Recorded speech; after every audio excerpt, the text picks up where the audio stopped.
Big congratulations to Tani Adewumi, the 11-year-old chess prodigy who lives in New York City. He just achieved his first international master norm. I'm sure, as many of you know, to become an international master, you have to get 3 norms. These are standard performances in tournaments that you would expect an IM, an international master, to get. And he just got his first. An incredible achievement for a young man. Again, just 11 years old. And I'd like to share with you one of his wins from that tournament. It was the New York Spring Invitational. His opponent is Thalia Cervantes Landeiro, who is a FIDE master and a women's grand master. Tani has the white pieces. Landeiro has the black pieces. He begins with e4. She plays e5. And he said in his notes he thought she was going to play a Sicilian. So he was surprised by this move. Knight f3, knight c6, bishop c4. And we quickly have on the board a very standard mainline Italian game. Bishop g5, h6, bishop h4, and she plays g5. This is a highly aggressive move and a very committal, particularly with the king already castled over here. So you're moving the pawns in front of the king, but you're gaining space. This is the way people are playing these days, but it is risky, and we see that in this game. Bishop g3, a5, d4. Already, this is a novelty. Hard to believe this early in an Italian game you have a novelty, but we do. And Tani, in his notes to the game, said he was calculating what would happen if she played bishop to a7, and he came up with this variation, de5, knight e4, taking on d6, knight g3, pawn takes knight, pawn takes, and he would have this weakness on d6 to work on, not to mention the h6 and g5 pawns are weak. But instead, she takes on d4.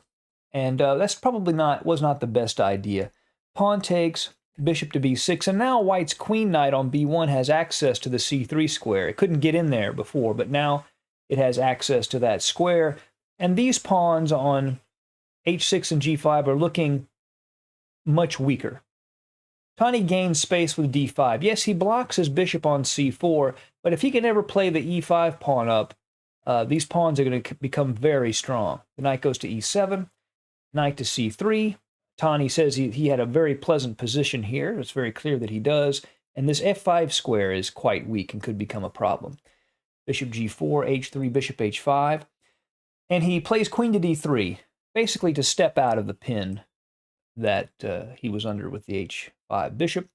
The bishop goes to g6, attacking the e4 pawn along with the knight at f6, and also pinning it to the queen. Rook a to e1, bishop h7. And Tani points out that this bishop at h7 has moved 4 times. It went to g4, h5, g6, h7. And he says, while this has been happening, that he had been making useful moves, and that's true. If you look at his queen and 2 rooks, they're well placed, whereas black's queen and rooks have yet to find their role in the game. He plays the queen to d2 to step out of that pin so he can advance the pawn to e5. Knight to h5, bishop h2 to protect that bishop. The knight goes to g6. She's trying to control the e5 and the f4 squares, these key central dark squares. But he's able to play e5 immediately, and that opens up the position. Pawn takes, knight takes. And again, this decision to play these pawns to h6 and g5 is really quite loosening, and I think that it didn't work in this position. It's pretty clear. Bishop to c5. She wants to reroute the bishop back to d6, I believe, is her reasoning. The knight goes to g4, aiming at this h6 pawn, threatening to take it with check.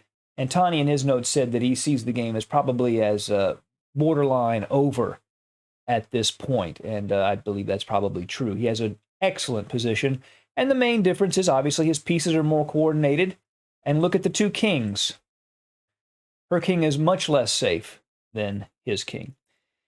He gives a line here. If she had played f5 to try to kick that knight away and say after knight h6, king g7, trapping it, instead what he would play would be bishop takes c7. And if queen takes bishop d6 check, the bishop is exposed against the king, the pawn threatens the queen, and if queen to f7, just knight to h6 check, and everything collapses on the king side. So she really has to play the move that she plays, which is king to g7 to defend h6. Then knight to e4. The knight hits the bishop at c5, and both knights are very, very strong in this position. Bishop to b4 looks like it's winning an exchange, but it actually doesn't, because he can play this move, queen to d4 check, and then after f6, rook to e3, playing that rook to an effective square. And he says he looked at a lot of different moves in this position, but the rook e3 was really the best move. And he has a great position, and there's nothing she can do here, really. But the move she plays allows a really nice combination from Tani. Really nice combination. She plays knight h to f4. Now here he plays a combination. If you want to take a look at the position on your own and figure it out, go ahead. But I'm going to play through it right now. He plays knight e takes f6.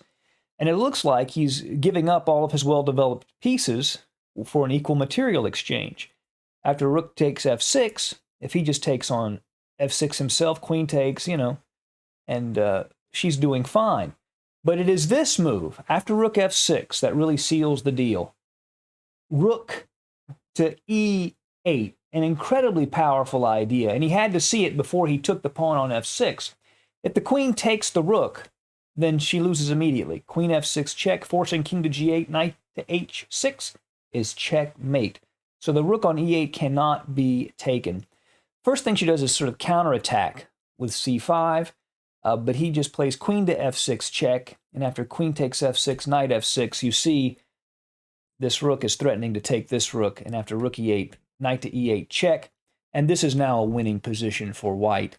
King to f7, knight to d6 check, king f6, and now a3 actually traps the bishop on b4. If the bishop had gone to d2, the knight to e4 check would actually just win that piece.